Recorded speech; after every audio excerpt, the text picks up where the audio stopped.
যেসব নারীর ওপর কোরবানি ওয়াজিব।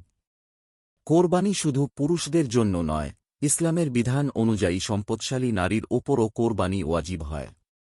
অনেক সময় সমাজে ধারণা করা হয়, পরিবারের পুরুষ সদস্য কোরবানি দিলেই নারীদের দায়িত্ব শেষ হয়ে যায়।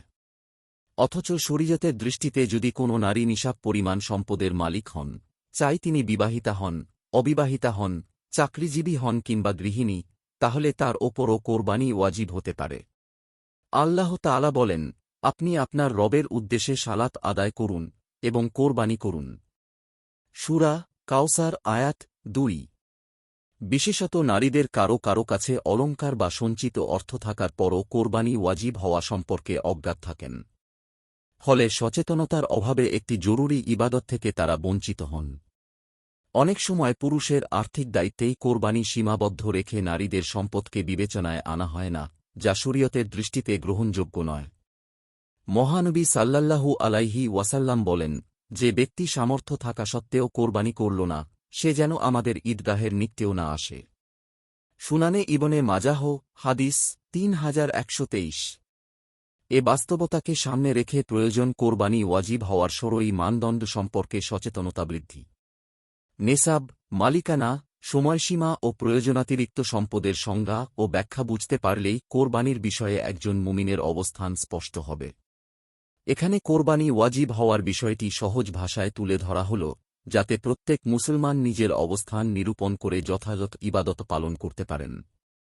সামর্থ্যবান প্রত্যেক নরনারীর ওপর কোরবানি ওয়াজিব।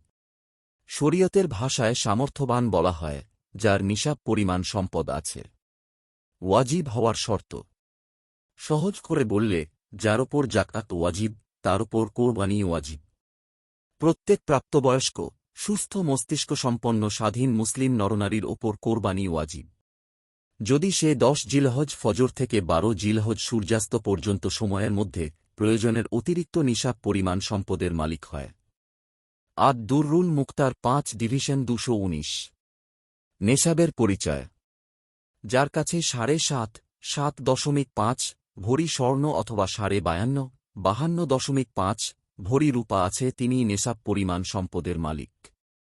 একইভাবে যার কাছে ৫২ তোলা রূপার মূল্যের সমপরিমাণ অর্থ বা এমন প্রয়োজনাতিরিক্ত জিনিস থাকে যার মূল্য ৫২ তোলা রূপার মূল্যের সমপরিমাণ বা বেশি হয়, সে নেসাব পরিমাণ সম্পদের মালিক। কারো কাছে যদি এই পরিমাণ স্বর্ণ, রৌপ্য বা টাকা পয়সা না থাকে যেগুলো কোনো একটি পৃথকভাবে নিসাব পরিমাণ হয়, কিন্তু প্রয়োজন অতিরিক্ত একাধিক বস্তু মিলে ৫২ তোলা রূপার মূল্যের সমপরিমাণ হয়ে যায়, তাহলেও তার ওপর কোরবানি করা ওয়াজিব। যেমন কারো কাছে কোরবানির দিনগুলোতে অল্প ১ ভরির কম স্বর্ণ ও ১,০০০ টাকা আছে, যার কোনো একটিও পৃথকভাবে নেসাব পরিমাণ নয়, কিন্তু সামান্য স্বর্ণের মূল্য ও ১,০০০ টাকা একত্র করলে ৫২ তোলা রূপার মূল্যের বেশি হয়ে যায়। তাই তিনি নেসাবের মালিক বলে গণ্য হবেন এবং তার ওপর কোরবানি ওয়াজিব হবে। মহানবী সাল্লাল্লাহু আলাইহি ওয়াসাল্লাম বলেন, প্রত্যেক পরিবারের ওপর প্রতি বছর একটি কোরবানি রয়েছে। সুনানে আবু দাউদ, হাদিস ২৭৮৮। নারীদের জন্য সতর্কতা। সমাজের বহু নারীর ওপর কোরবানি ওয়াজিব হওয়ার পরও তারা অজ্ঞতা বা অসতর্কতার কারণে কোরবানি দেন না। স্বর্ণ ও রূপার অলংকার অথবা কিছু অলংকার ও কিছু নগদ অর্থ থাকার কারণে তাদের অনেকের ওপরই কোরবানি ওয়াজিব হয়ে যায়। তাই এই বিষয়ে তাদের জন্য সতর্কতা অবলম্বন করা আবশ্যক।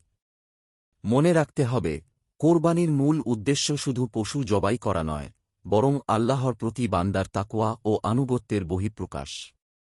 সামর্থ্য থাকা সত্ত্বেও অবহেলা করা অত্যন্ত গর্হিত কাজ। তাই প্রত্যেক মুসলিম নারী যেন ইব্রাহিম আলাইহি ওয়াসাল্লাম ও ইসমাইল আলাইহি ওয়াসাল্লাম এর আত্মত্যাগের শিক্ষাকে হৃদয়ে ধারণ করে আল্লাহর সন্তুষ্টির উদ্দেশ্যে কোরবানি আদায় করেন, এটাই হওয়া উচিত আমাদের প্রত্যাশা। আপনার একটি শেয়ার হয়তো কারো জীবন বদলে দিতে পারে। সাদকায়ে জারিয়া সওয়াব পেতে ভিডিওটি শেয়ার করুন।